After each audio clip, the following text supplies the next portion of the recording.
I spent 8 years trying to make sure my daughter never felt forgotten, and in 5 minutes, my own sister erased her, publicly, in front of our whole family. But what hurt more than that? No one said a word, not even my mom. That's when I decided something had to change. Tell me in the comments what city you're watching from. Now, let me tell you what happened the day everything fell apart. It was supposed to be perfect. Not fancy, not over the top, just perfect for Emma. My daughter had been counting down to her 8th birthday for months, crossing off days on the little calendar I'd hung in her room. She'd picked the theme herself, butterflies, purple and pink butterflies, because those were her favorite colors that week, and at 8, favorite colors change like the weather. I'd spent 3 weeks planning it. Nothing extravagant. I'm a single mom and extravagant isn't in my vocabulary, but I'd saved up, bought decorations from the dollar store, practiced making a butterfly cake from a YouTube tutorial until I got it right. Emma had watched me fail twice, giggling as purple frosting turned into what she called butterfly soup. The third time, though, it was beautiful. The party was set for Saturday, 2 o'clock at my sister Rachel's house. She had the bigger backyard, the nicer neighborhood, the kind where kids could run around without anyone worrying about the broken fence next door or the neighbor who worked on cars until 2 a.m. Rachel had offered, actually insisted, saying it would be easier, that she wanted to help. "Let me do this for Emma," she'd said, her hand on my shoulder, that look in her eyes that I'd learned to read as concern but never questioned deeper. "You do so much alone. Let family help." I should have known. God, I should have known. We pulled up to Rachel's house at 1:45, 15 minutes early because Emma couldn't wait another second. She was wearing the dress we'd picked out together, this sweet pink thing with butterflies embroidered on the hem. She'd insisted on wearing her special birthday crown, the one I'd made from craft store supplies and too much glitter. In the back seat, she clutched the gift she'd picked out for herself to open at the party, a tradition I'd started when she was 4, letting her choose one present to unwrap in front of everyone. "Mommy, do you think Daniel will like the butterfly cake?" Daniel? My nephew, Rachel's son, 6 months older than Emma, and the sun around which my sister's world revolved. "I'm sure he will, baby." But when we walked through that back gate, when we stepped into that yard, there were balloons, so many balloons, blue and silver, not purple and pink. There was a crowd bigger than I'd expected. My mom was there, my aunts, cousins I hadn't seen in months. There was a cake, a massive cake, 3 tiers, professionally done. And there was a banner, a huge, glittering banner strung across the patio that said, "Congratulations, Daniel, Student of the Year."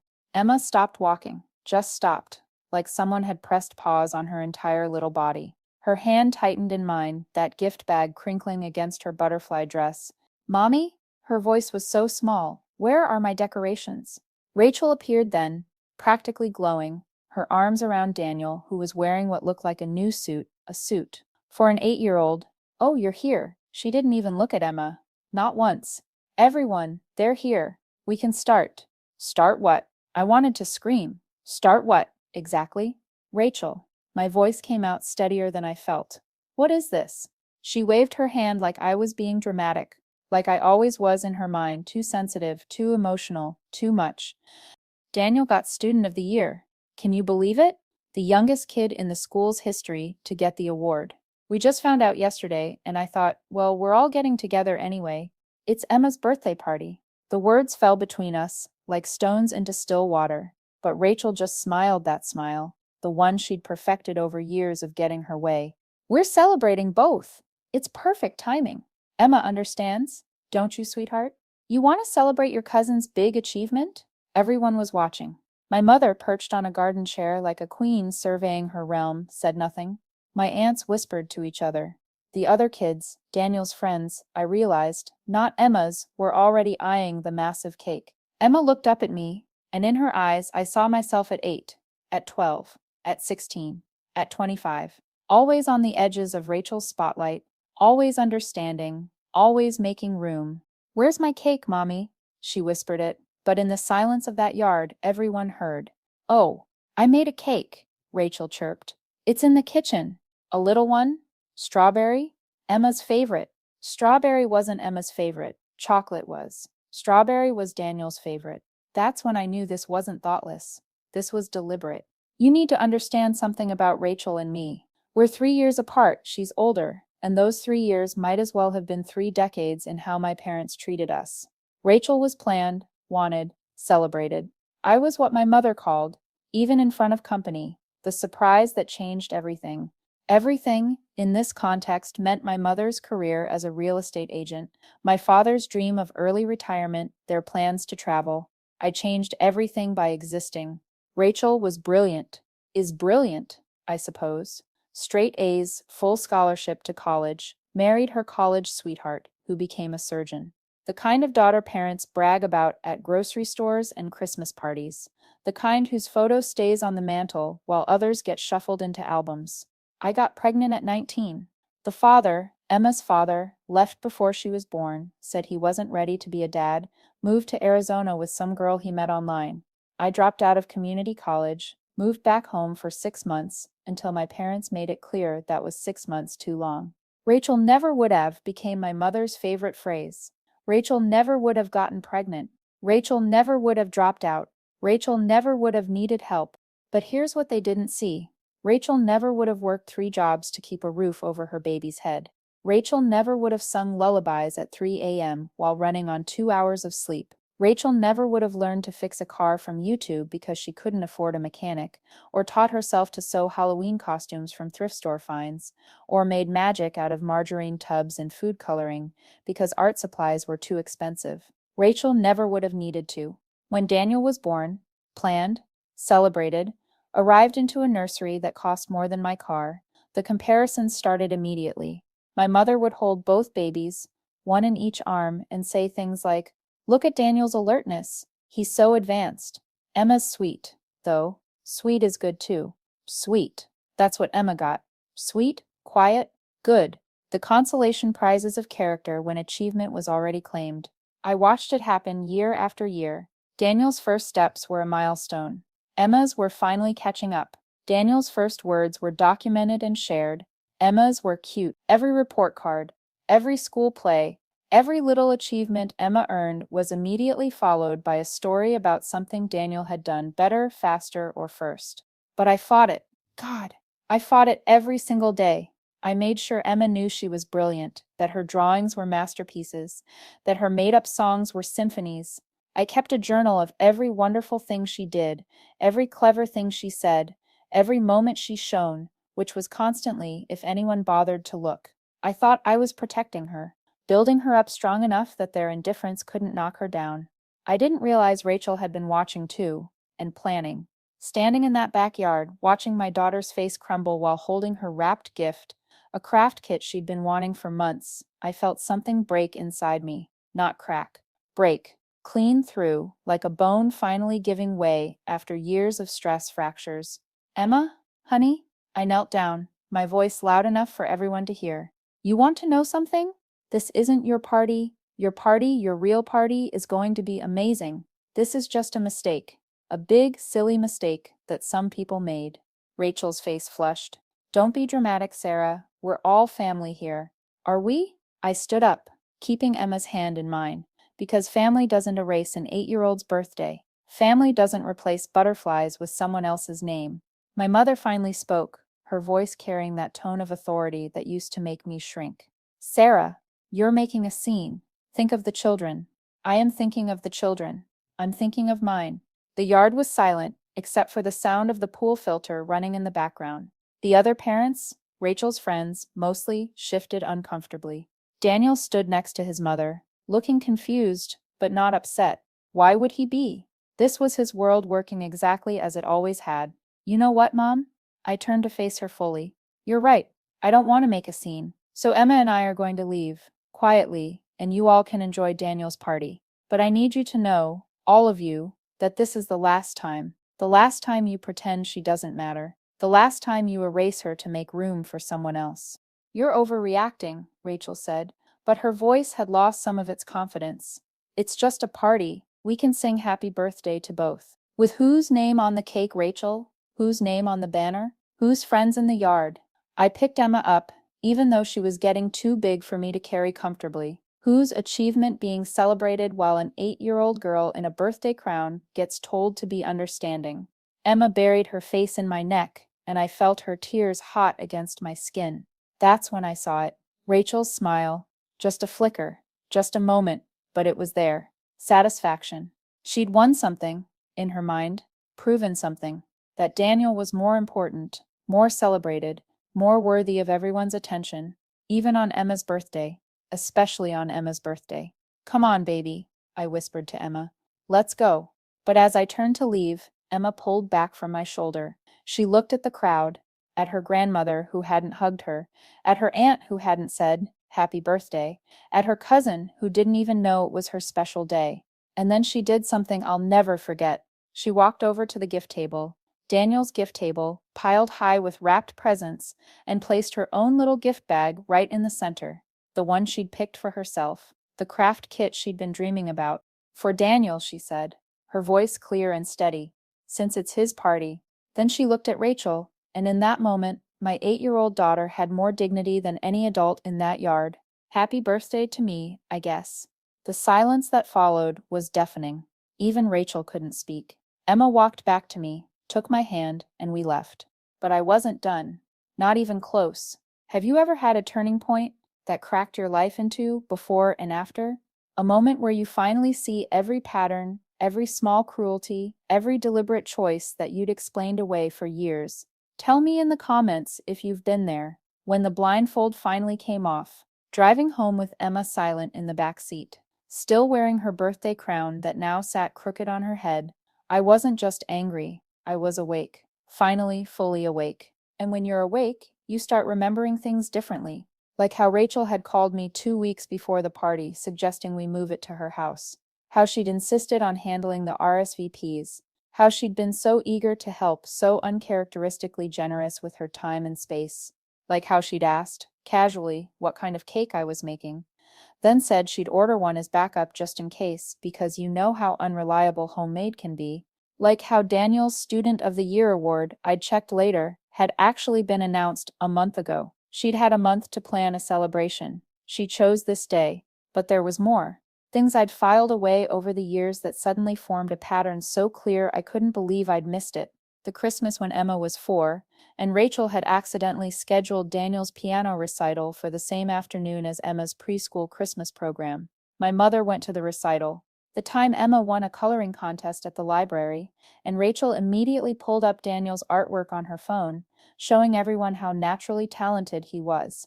Every milestone Emma reached, Rachel had a story about Daniel doing it better. Every struggle Emma faced, Rachel had advice about how Daniel had never had that problem.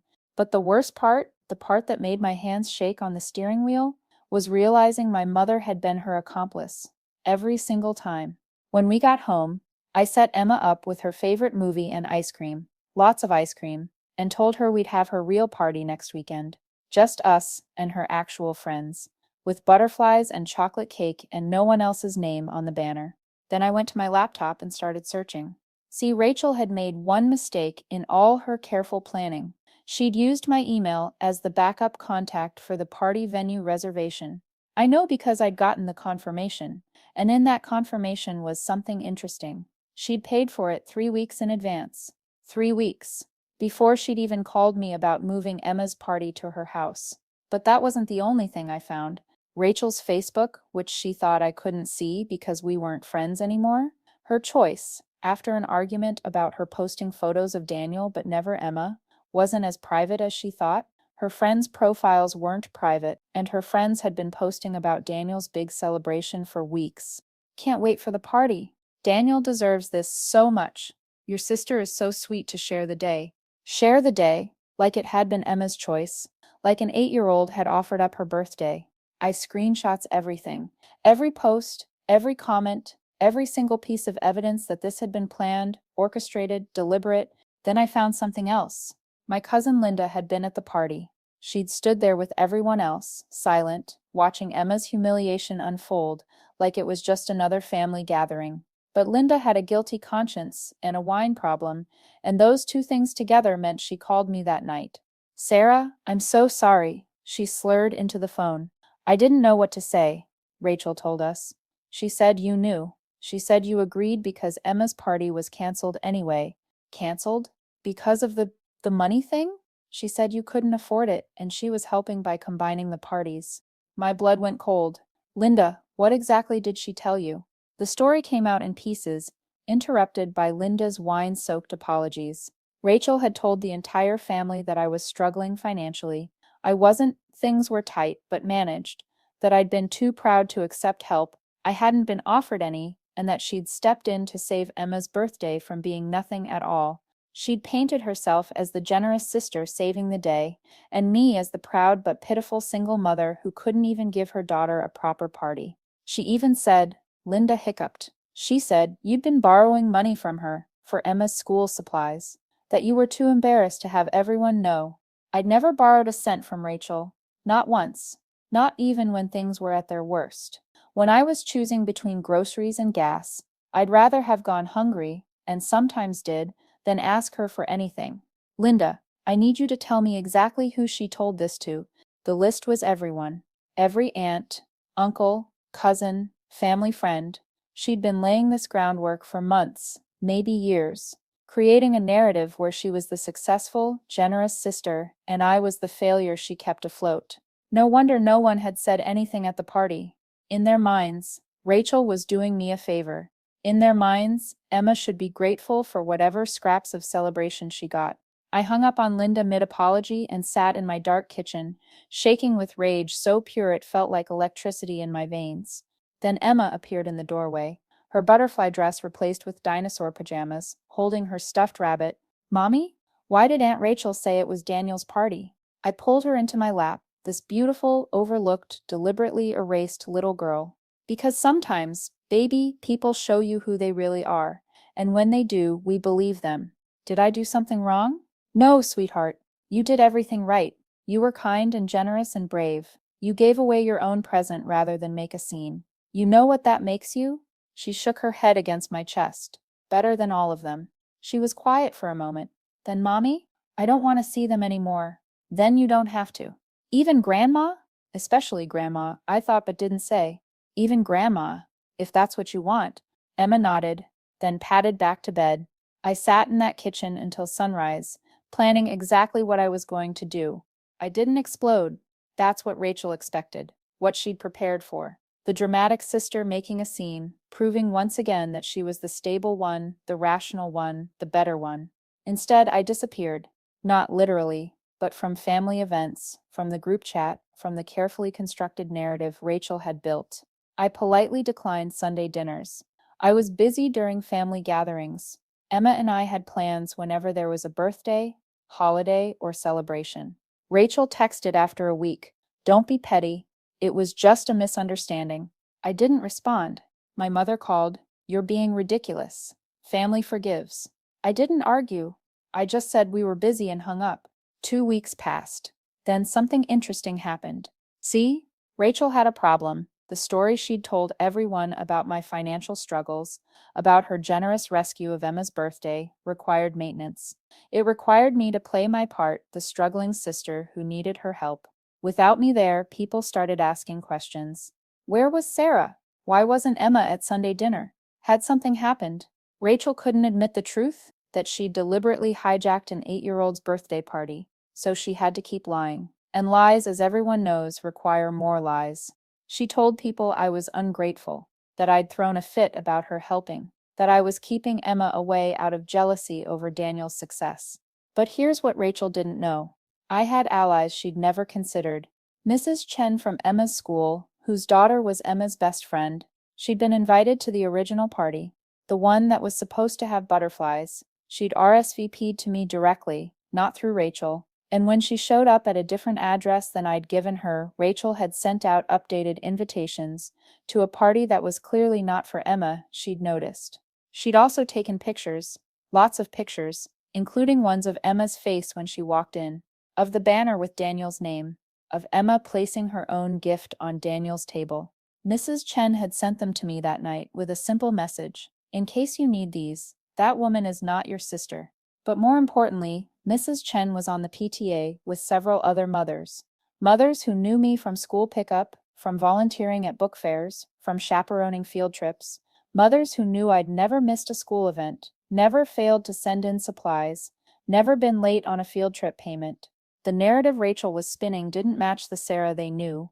So when Rachel showed up at school pickup one day, something she never did, but I knew she would eventually, trying to mark her territory, she got a cold reception. "How's Daniel's celebration going?" Mrs. Chen asked sweetly. "Must be a long party. 2 weeks later and you're still celebrating." Rachel tried to laugh it off, but other mothers were listening. "We saw the pictures," another mom added. "Pretty special achievement. So special it needed someone else's birthday to showcase it." Rachel's face went red.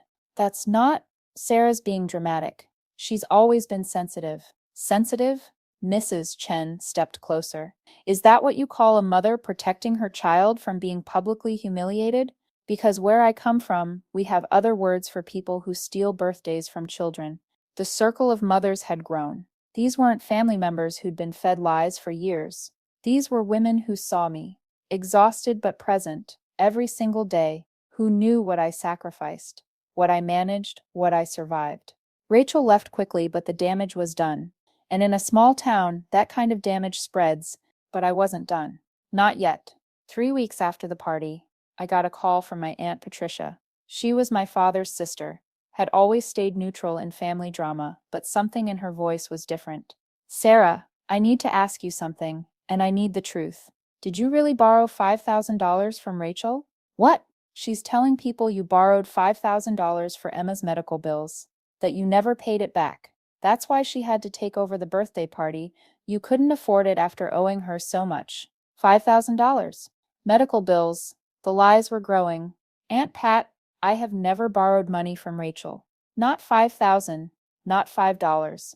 Nothing." There was silence. Then she showed us a document, a loan agreement, with your signature. My blood ran cold, then hot, then cold again. "I need to see that document." It took 2 days to get a copy. Rachel had been showing it around at family dinners, explaining why she'd had to help with Emma's party, why she'd been forced to step in. Poor Sarah, too proud to admit she needed help, too stubborn to be grateful. When I saw it, I laughed. Actually laughed. It was convincing. I'd give her that. A formal loan agreement dated 6 months ago for $5,000, medical expenses cited as the reason. My signature at the bottom. Except Rachel had made one crucial error. The signature was from a Christmas card. The one I'd sent her 3 years ago, the last time I'd bothered. She'd literally traced my signature from a Christmas card. But signatures on Christmas cards are different than legal signatures. They're flourished, decorative. Mine had a little heart dotting the my name. Who puts a heart in a legal signature? But more importantly, 6 months ago, the date on this supposed loan, Emma hadn't had any medical expenses. She'd had a perfect checkup. I had the records. I had the insurance statements showing no claims, no payments, nothing. I also had something else, proof that, on the date I'd supposedly signed this document in Rachel's house, we'd been 3 states away at my friend's wedding. Time-stamped photos, hotel receipts, even a tagged Facebook post from the bride with Emma and me in it. I didn't confront Rachel. I didn't call her out publicly. I did something worse. I compiled everything into a folder. The forged document, the medical records, the proof we'd been out of state, screenshots of her Facebook friends discussing Daniel's party weeks before she'd asked to help with Emma's, the original invitation I'd made for Emma's butterfly party, the venue confirmation showing she'd booked her house 3 weeks in advance. And then I sent it to a lawyer, not to sue her, that would be too expected, but to have it formally documented, notarized, official. Then I sent copies to everyone, every single family member who'd been told the lie about the loan. Every friend who'd heard the story of my supposed financial struggles, even Rachel's husband, Mark, who traveled so much for work he probably had no idea what his wife had been doing. The subject line was simple, the truth about Emma's birthday. The email was shorter. Since there seems to be confusion about recent events and my financial situation, I've attached documentation correcting any misunderstandings. I have never borrowed money from Rachel. The attached loan agreement is forged. Poorly. Emma's birthday was deliberately sabotaged, not saved. I have receipts for everything. I'm sharing this not out of anger, but for clarity. Emma and I will be spending our time with people who value truth and kindness over cruelty disguised as charity. Sarah. P.S. Emma asks that any future birthday cards be sent directly to us. She's particularly fond of butterflies. The fallout was immediate and catastrophic. My phone exploded with calls I didn't answer, texts I didn't read, emails I archived without opening. But Linda, my wine-loving cousin with the guilty conscience, kept me informed. She called me the night after I sent the email, stone cold sober for once. Sarah, holy shit, Rachel is losing it. She's calling everyone trying to explain, but the forgery, she can't explain the forgery. What's she saying? That you doctored it, that you're lying about being out of state, that the whole thing is a misunderstanding and you're blowing it out of proportion. But the beauty of truth is that it's consistent. Rachel's story kept changing. First, I had borrowed the money. Then it was a promise to borrow. Then it was a discussion about maybe borrowing. Then it was her trying to help and me misunderstanding. Meanwhile, my story never changed, because it didn't need to. The facts were the facts. Mark, Rachel's husband, called me a week later. Sarah, I'm sorry. I had no idea. I was traveling when I thought it was a joint party. She told me you'd agreed to combine them to save money. It's not your fault, Mark. It is, though. I should have paid attention. I should have noticed how she talks about Emma, about you. We're having some conversations. I felt bad for Mark. He was a decent guy who traveled 8 months out of the year, trusting his wife to handle the home front. He'd had no idea who he'd married. Not really. But the real explosion came from my mother. She showed up at my apartment unannounced, something she'd never done in the 5 years I'd lived there. She looked older, somehow. Smaller. How could you air family business like this? How could you stand there and watch your granddaughter be erased? She flinched. That's not what happened. Mom, I have pictures. I have videos. Mrs. Chen recorded Emma saying, "Happy birthday to me," I guess, and walking out. You were sitting right there. She was quiet for a long moment. Then Rachel's always been easier. Easier? You were so intense. Even as a child, everything was a fight with you. Rachel just went along, did what was expected, made us proud. And I didn't? She looked at me then. Really looked at me. Maybe for the first time in years. You made us nervous. You felt everything so deeply, loved so hard. When you got pregnant, we didn't know what to do with that kind of messiness. Messiness.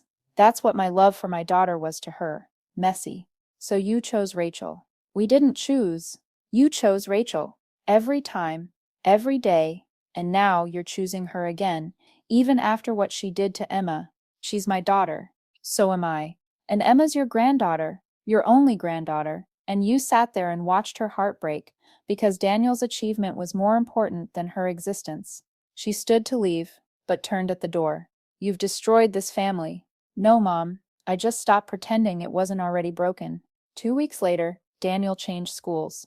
I found out from Mrs. Chen, who heard from another mother, who heard from the principal's secretary.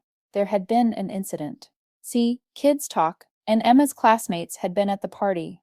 Or, rather, they'd been expecting to be at Emma's party. Some of them had shown up with butterfly-themed gifts, only to find a celebration for Daniel instead. They'd seen Emma leave in tears. They'd heard the adults whispering, and when they got back to school, they talked about it. Daniel, who'd always been popular, suddenly found himself the subject of different conversations. Not cruel ones. 8-year-olds aren't naturally cruel, but confused ones. Why did his mom take Emma's birthday? Why did he get a party on someone else's special day? Didn't he feel bad?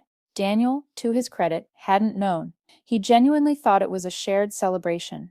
When he found out the truth, overheard his parents arguing about it, he'd done something that surprised everyone. He'd tried to give Emma his Student of the Year certificate. He'd walked up to her at school, in front of everyone, holding the framed certificate, and said, "I'm sorry about your birthday. You can have this."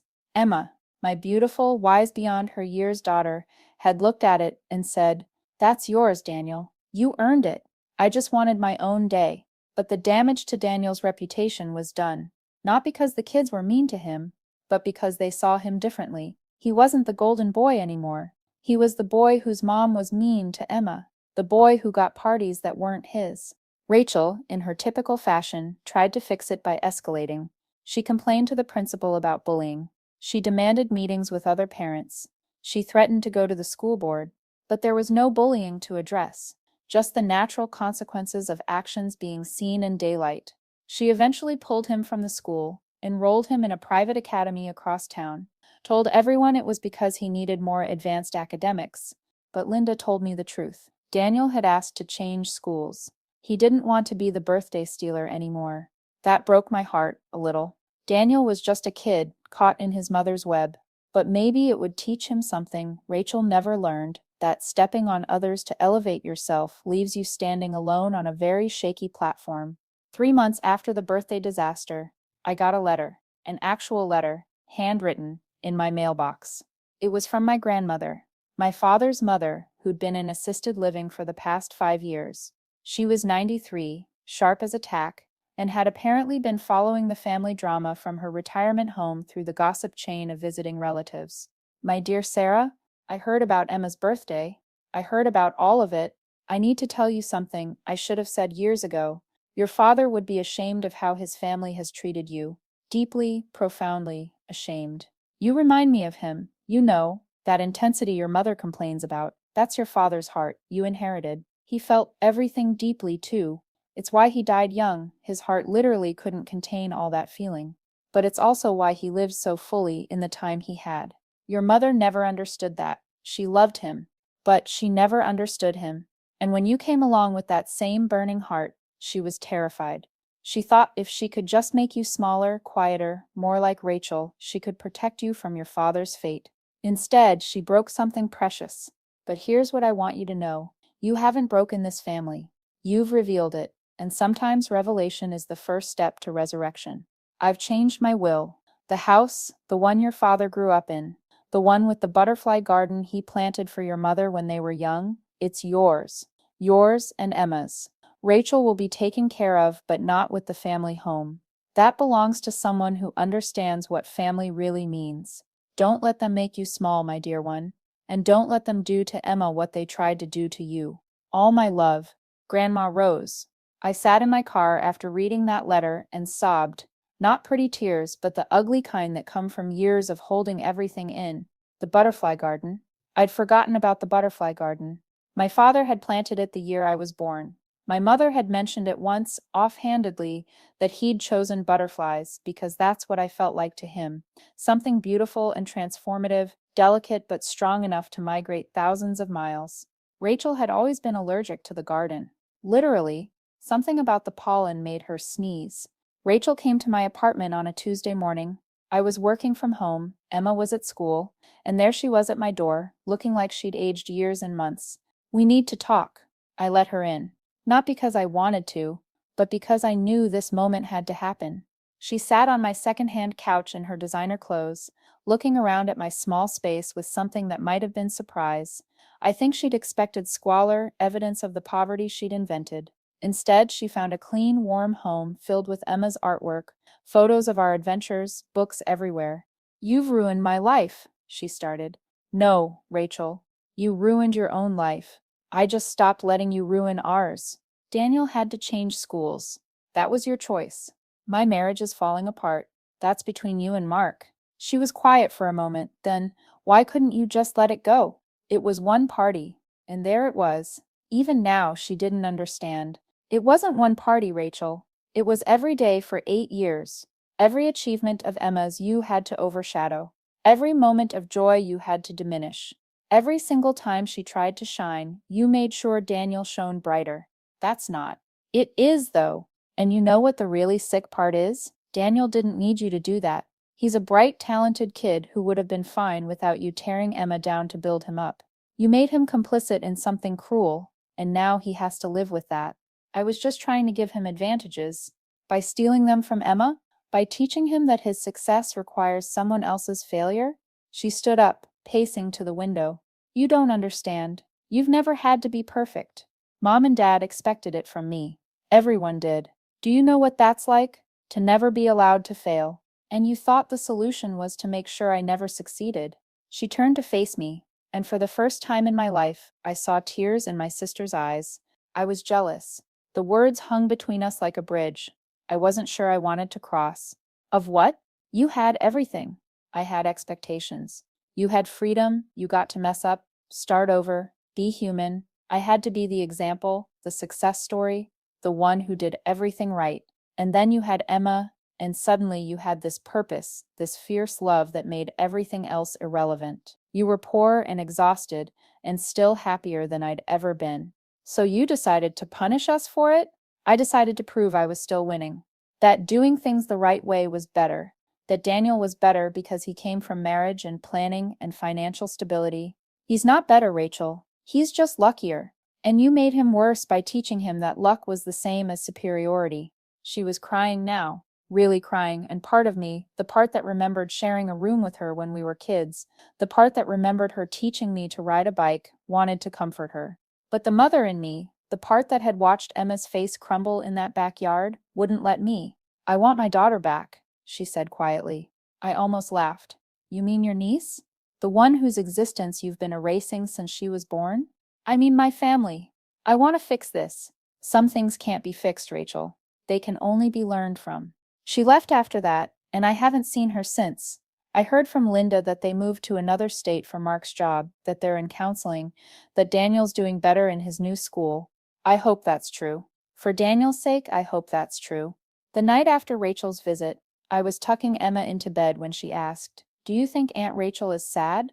"I think she might be, baby."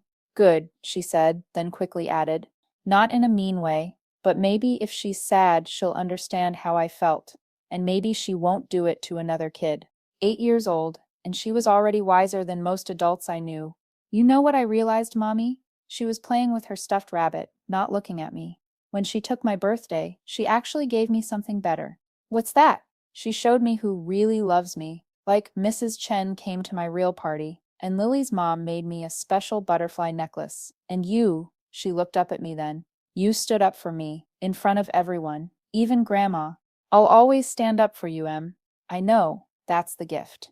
Knowing it for sure. We had that real party, by the way, 2 weeks after the disaster at Rachel's, just 6 kids from Emma's class, in our small apartment complex's community room. I made the butterfly cake. It wasn't perfect, but it was covered in love and the right name. Mrs. Chen brought homemade dim sum. Lily's mom did face painting. Another parent brought a butterfly habitat with live caterpillars we could watch transform. It was simple and chaotic and perfect. Emma laughed so hard she got hiccups. She opened presents slowly, savoring each one, and when we sang Happy Birthday, her name was the only one we sang. A week later, we received a package. No return address, but I recognized Mark's handwriting. Inside was a butterfly music box, the expensive kind from the boutique toy store downtown. The card said, "For Emma's real birthday. With love and apologies, Uncle Mark and Daniel." Emma keeps it on her dresser. Sometimes I hear it playing at night, the tiny melody drifting through our small space. It sounds like freedom. It's been a year since the birthday that broke us open. Emma's 9 now, taller and more confident, with a streak of independence that sometimes takes my breath away. We don't see that side of the family anymore. My mother sends cards on holidays, generic ones with no personal message.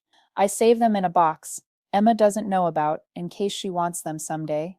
Grandma Rose passed away 6 months ago. True to her word, she left us the house with the butterfly garden. We moved in last month. Emma has the room my father grew up in, with a window that looks out onto the garden he planted the year I was born. The butterflies come in spring, monarchs and swallowtails and painted ladies. Emma sits on the porch with her sketchbook, drawing them, making up stories about where they've been and where they're going. Linda still calls sometimes, updates me on things I don't ask about. Rachel had another baby, a girl. They named her Sarah. I don't know what to do with that information, so I do nothing. I just hold Emma closer and promise myself that this Sarah, that little girl, will know she matters. Somehow, in whatever way the universe allows, she'll know. Last week, Emma asked if she could write a letter to Daniel. I said yes. She worked on it for 3 days, writing and rewriting. When she finally showed it to me, it was 2 sentences. "I hope you know it wasn't your fault. Happy birthday whenever it really is." We sent it to Mark's office. I don't know if Daniel will ever see it, but Emma needed to write it. She needed to extend grace, even to someone who'd benefited from her erasure. That's the thing about being forgotten, overlooked, made small. You learn the weight of being seen. You learn the power of making others visible. You learn that the opposite of erasure isn't revenge, it's recognition. Emma sees everyone now. The kid eating alone at lunch, the janitor everyone ignores, the grocery store clerk having a bad day. She sees them and makes sure they know it. That's her superpower, born from pain but raised in love. People ask if I regret how things ended with my family, if I wish I'd handled it differently, more quietly, with more grace. The truth? I regret not doing it sooner. I regret every birthday before 8 where Emma watched Daniel blow out more candles, every Christmas where her gifts were practical while his were magical, every family dinner where her achievements were footnotes to his headlines. I regret teaching her, even unconsciously, that being overlooked was normal, that being second was her place, that understanding meant accepting less than she deserved. But I don't regret the explosion. I don't regret the emails, the documentation, the boundaries drawn in permanent ink. I don't regret choosing my daughter over my family's comfort. Because here's what I learned.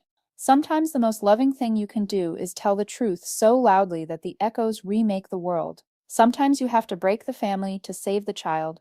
Sometimes walking away is walking towards something better, even if you can't see it yet. Emma turned 9 last month. We had the party in the butterfly garden, the one her grandfather planted before she was even a possibility in the world.